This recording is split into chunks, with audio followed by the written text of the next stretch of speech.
This is a story about the worst person I've ever met. Her name was Lola. If she stayed in this town for even another month, I would have fallen off the deep end with her, and I'd be just as much of a wreck as she is. Thankfully, she's far in my past now, but there's one thing that's special about her. For all the people I've gone from best friend to stranger with over the years, she's the only one who still crosses my mind constantly. She's the only one that I still dream about.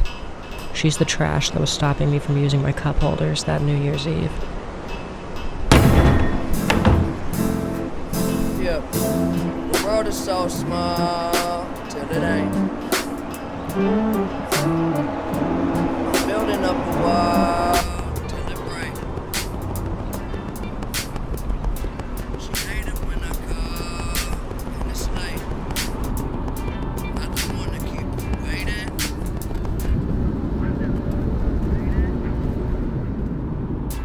I think I know it all, but I don't. God damn it!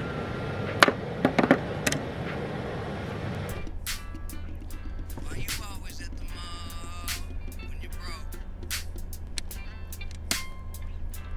And I just wanna ball, maybe dunk, but I've never been tall. Yeah, I might trip, I never fall. God knows I came close. Don't try this at home. I know I probably need to do God better. damn it.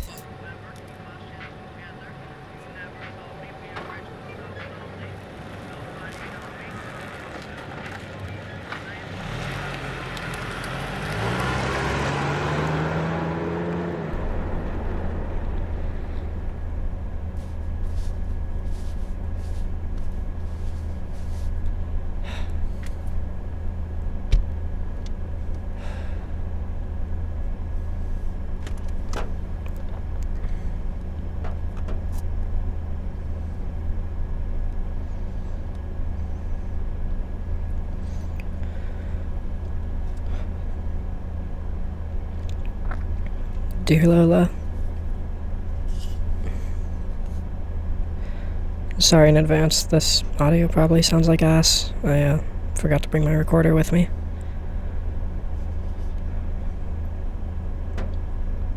I just littered for the first time in like 4 years.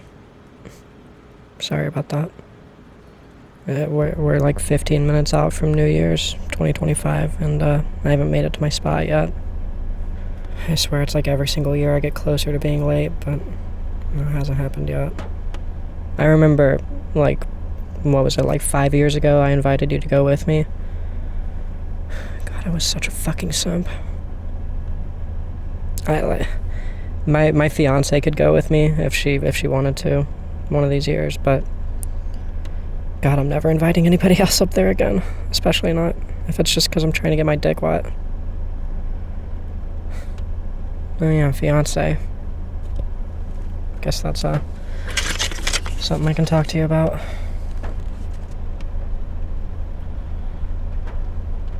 She's like the polar opposite of you in every way. It's awesome.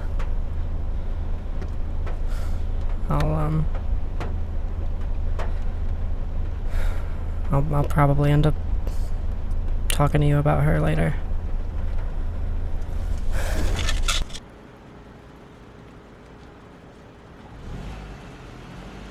So, I guess I never even really told you what I like to do up there, huh? It's just like a little ritual of mine. I just like to, go up to this spot. Like, you can't even see the fireworks there, but I just like to sit there and, reflect on everything that's happened over the last year, set some goals for the next year, whatever. It started out as just like a way for me to duck out from my parents' New Year's parties. Always been pretty antisocial. But I've been doing it for like 7 years at this point, so I guess it's like the closest thing I have to a religious holiday now. Oh yeah, speaking of, Christmas went pretty well with the kids, although I'm, of course, completely broke now. But everybody got some really thoughtful gifts, so I guess that's what matters. Oh yeah, kids. I guess we have more catching up to do than I realized.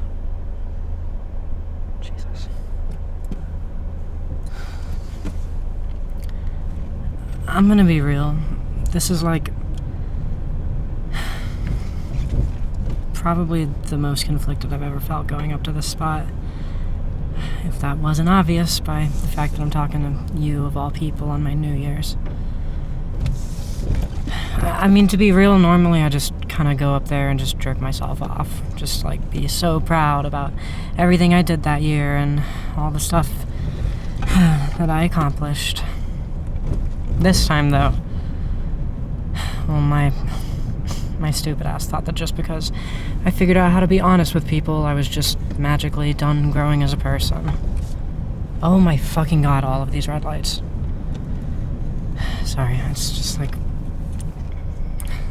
I fell in love. I got a wife and kids. I turned myself into a good person and all that, but I'm just stressed out of my goddamn mind like every single day. I'm insecure, I'm anxious, I apologize for fucking everything. I'm completely broke, my car is filled with trash, I'm eating like shit. God, I'm probably up to like over a pack and a half of cigarettes a day now. You know, you're actually the one who got me into smoking.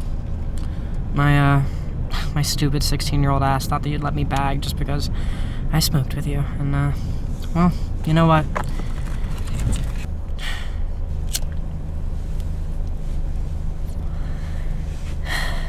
10 years later, and I wouldn't trade it for the world. Only reason I bring it up in the first place is because you're the one that I'm gonna share my goals with. Because you're literally the only person in the whole ass world who can't hold me accountable. I don't like making a promise if I don't think I can keep it, but with you... Well, I guess with you it doesn't really matter in the first place, does it? Look, dude, I'm gonna be real. My life is kind of just a mess right now. I mean, my fiance and I haven't even been able to afford wedding rings for each other, and our wedding is like in a week and a half.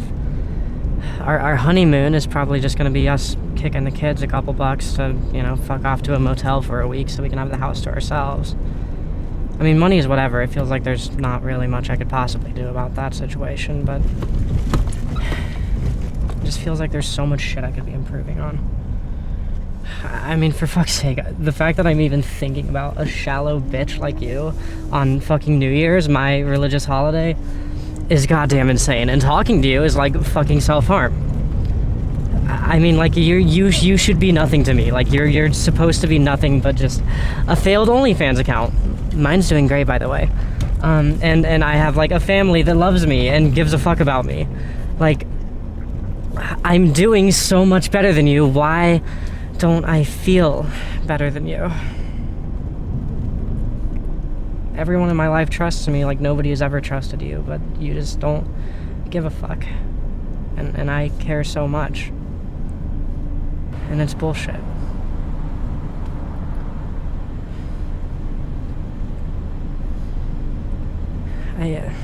I guess in a fucked up way, I still trust you. Maybe you're just more familiar to me than the honest person I've become. Maybe your dishonesty, your bullshit, your manipulative sociopath behavior is somehow just more relatable to me than being a good person is. Maybe that's why I'm struggling so much to take care of myself. You know, take my hormones, sleep at a regular time, work for a sane amount of hours, all that.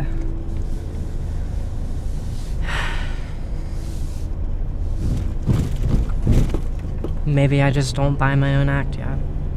Maybe I will eventually.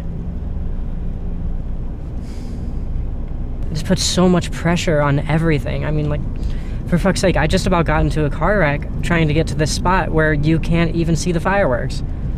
My ass is pretending that you're going to listen to this. I'm putting so much pressure on all this shit that just doesn't matter. Although, not the fireworks, I mean, who knows? Every single year they cut down more of those forests. Maybe this year we'll actually see it. As a matter of fact, I'm pretty sure this year they actually cleared down the woods where you and I fucked for the first time, so... I guess it's not all bad.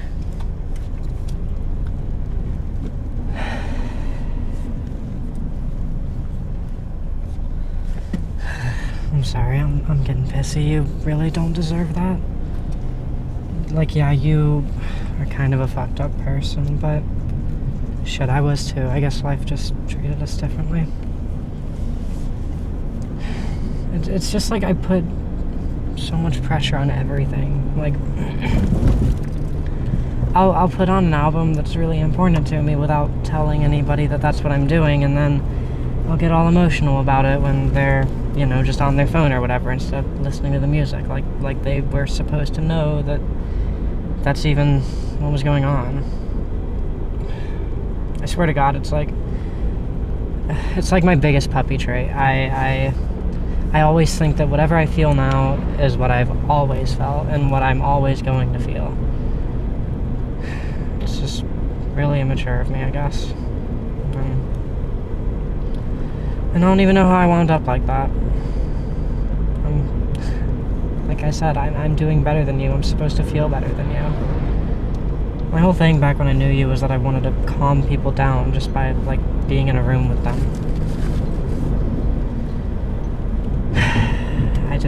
Now I feel like people can't relax around me no matter what because they just know I'm just overanalyzing the shit out of everything they do. Trying to draw conclusions about my relationships with them off of just the dumbest minutia, like whether or not they like the music I'm listening to. I just care so much about every little thing now. Shit, maybe I just need to get back into smoking pot or something. Maybe that's one thing you were right about. Shit, hold up for a minute. I'm about to pull up to the spot. I guess I did make it in time for New Year's, huh?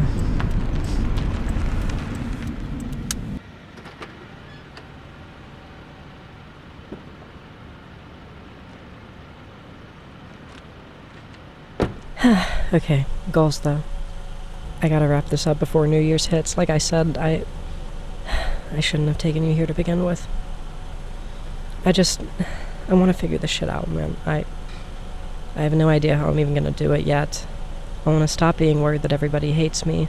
I want to stop putting all of these arbitrary expectations onto people and onto myself. I don't really care if I keep smoking, but I just need my emotions to be less chaotic. I swear to God, I'm bipolar or something.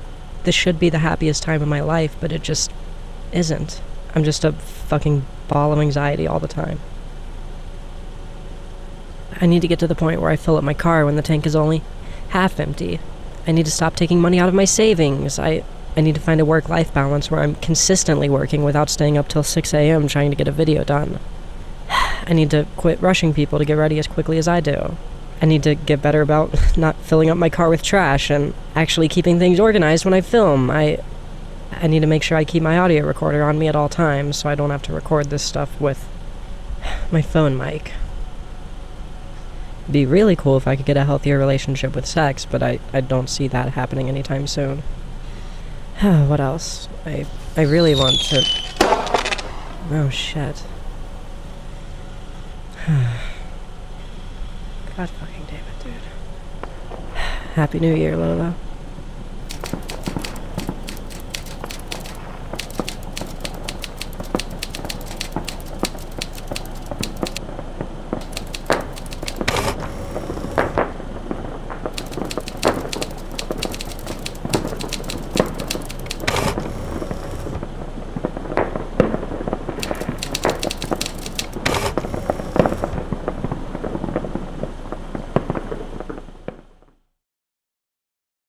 Okay, we are past the part of the video where I have to worry about how anything looks or sounds, so I'm going to be quick about this, as quick as I can. First off, this video didn't really explain or demonstrate what Torment Session 2 is. It was just a prologue. Really, the next episode is when it will be, like, pretty clear what shape this is going to be taking. But, let me tell you now, Torment Session 2 is a 12 to 13 episode drama mini-series that's going to be taking place on my channel over the course of 2025. Ideally, one video per month. It will be incorporating fictional and non-fictional elements. Things that happen in my real life are going to influence the story, and I don't know what's going to happen over 2025, and so it's going to be a little bit freeform. I have a general plan, structure, but all of that feels more like predictions than anything concrete or written down. Now, I also want to say in the last video, I want to change video essays in 2025. I talked a lot about having these great big ambitions, and my very first video, while easily the best looking video I've ever made, bar none, was just another video that took place in my car at night. I want to say now that is not going to be the standard for this. I wanted a familiar setting to bring you guys up to speed, do my exposition dump. This is just the prologue after all, not the first episode. The next video, and probably the majority of the videos of this, are going to be taking place at daytime, or at day and nighttime. Diverse settings, not just here in my car.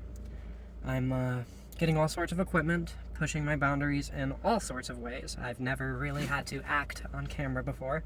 Will I be making standard videos during all of this? Maybe. It depends on if inspiration strikes. Right now, Torment Session 2 is kind of the only thing I can think about, and that's been the case for about a month now. I'm rambling. All I want to say is thank you for giving me a chance to do something I've never done before. I'm very, very, very excited about this, and I hope at the very least you will stick around until the first episode. Because again, this was just the prologue. This was the exposition dump. The main reason I'm here, as you saw by those names on the side of the screen, is to give an extra special thanks to the patrons, especially those who donate $10 or more monthly, such as Cass Carton, Kai Angel, Matthias Horn, Daniel McDonald, Yoshi Kid, Axel Echo, Apex Legomenon, Patient Advocate, I got it that time, Whiskey, MT Foxtrot, Swatchbox, Pirate Punk Ass, Liz the Strange, Stormy, Mentius Miranda, Aurelia, Uber Blizzard, Kylus, Chloe R, Thea Westfall, Autumn Hawk, Eon Lester, River Moon, Cecile, Mercy, Neo Lunatics, Chase Cares, Olive, Agatha Sorceress, Rogue Planet, Lovely Lila, Huntikar, Catalina Akadre, Vivian Ling, Clover Blake, I Eat Teeth, Hazel the Dog, the cooler one, Vit B, Cinema Critic, Edelsis, Bree, Stephanie Starfire, Scott Edwards, Pumpkin, Alex, Isa, One-Eyed Wiley, Maddie Doman, Metamaniac, All Hail Eris, Ave Lunam, The Narcissist Cookbook, Yara 12, Esio Batoon, Guybrush, Lynn Payne, Imcoy, Hazel Pup, Lake, Eva Knight, Mr. Cococo, Gwen T, Shay Theus, Nomad Delilah Jester, Bjorb, Lily Leones, Naris, Thea, Sean Hamilton, Charlotte, Rio, Laura M, Atheist, Sylvan Pasco, Joannis, Arta Aurelia, Vega Nelson, Demise, Mia Maple, Nicole, George Rosenbaum, Neurofilter, The Coombe Slayer, Summer Celine Garnet Midnight, Big Time Jim, Darius Fazier, Almost Dead Again, David Kaiser, Erica, Cortisol, Kay, and Bo, yeah. I feel obliged to say that the patrons got 1 week, well, not quite a week this time, but normally they get 1 week early access to every video. This was a special occasion because I had to have this one out in time for the New Year's premiere. Very glad I don't have to wear this coffee-stained shirt anymore. I had to wear this for like a week straight, for the sake of continuity in the video. It was not fun pouring coffee on myself in the middle of a, 25-degree weather outside. But you do what you gotta do. I love you all, I appreciate you, and I appreciate the vote of confidence you've given me simply by watching this. And again, I really hope that you will choose to continue with this series, because I'm going to do my absolute best. And I'll tell you now, if it goes to shit, I will cancel it and go back to my regular video essays. But, well, for the time being, I'm super excited about this project, and I think I'm gonna do a fantastic job. So, hopefully I can live up to everyone's expectations and live up to my own standards, my own ever-raising standards, ever-rising, whatever. Happy New Year, everybody. It means so much to me that I've gotten to spend yet another year with you guys. I thought my career would be over by this point, but we're still going strong.